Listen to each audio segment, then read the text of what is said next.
Bwana Yesu asifiwe. Amen. Anasema kwa maana mwivi haji ila aibe. Mwivi haishi kuiba, ndugu yangu.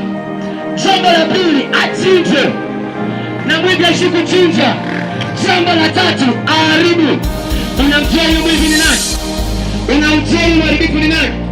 Huyu mharibifu ni Shetani ambaye amejikita katika dhambi.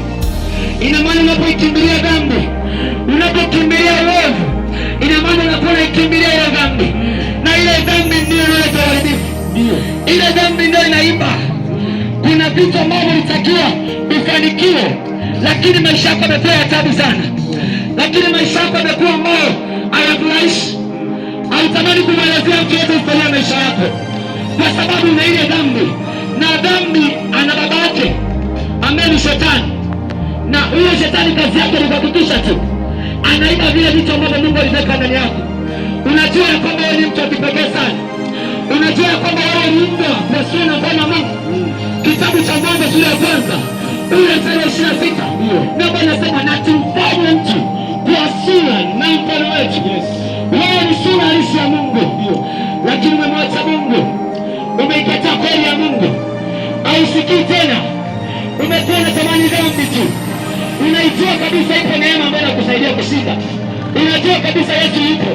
Na kuna mwingine anasema, mtumishi, mimi kanisani naenda, kama ni msikitini naenda, utaniambia nini? Kama ni kwenye siviti mimi naenda, lakini kwenda kanisani sio suluhu. Haishitu kwenda kanisani. Je, maisha yako baada ya kwenda kanisani, maisha yako kwa unasema kuna Mungu wako unamtumainia, je, ni maisha ya haki? Je, ni maisha ya kumpendeza Mungu?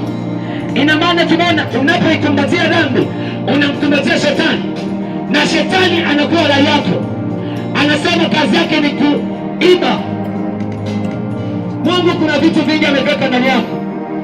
Ukisoma kitabu cha Yeremia anasema kwamba kwa maana mawazo ninayowazia mimi, asema Bwana, ni mawazo ya amani wala si mabaya, kuwapa ninyi tumaini siku zenu za mwisho. Yesu anakuwazia mawazo mema. Mungu anakuwazia mawazo mema. Lakini usipojua jambo hili, mwivi atakuja, ataiba vile vitu ambavyo Mungu ameweka ndani yako. Lakini jambo la pili nimekwambia, kazi ya Shetani ni kuchinja. Unapofanya dhambi unaharibu maisha yako.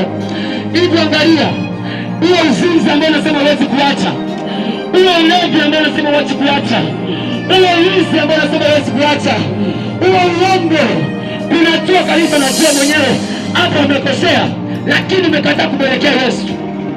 Uharibifu upo karibu. Hatari nyingine ya dhambi ni mauti. Hatari nyingine ya dhambi ni mauti. Unapotenda dhambi, mauti iko mlangoni mwako. Unapotenda dhambi, mauti inakuchungulia. Unapoishi maisha ya dhambi, mauti inakutazama, na wakati wowote inakuchukua.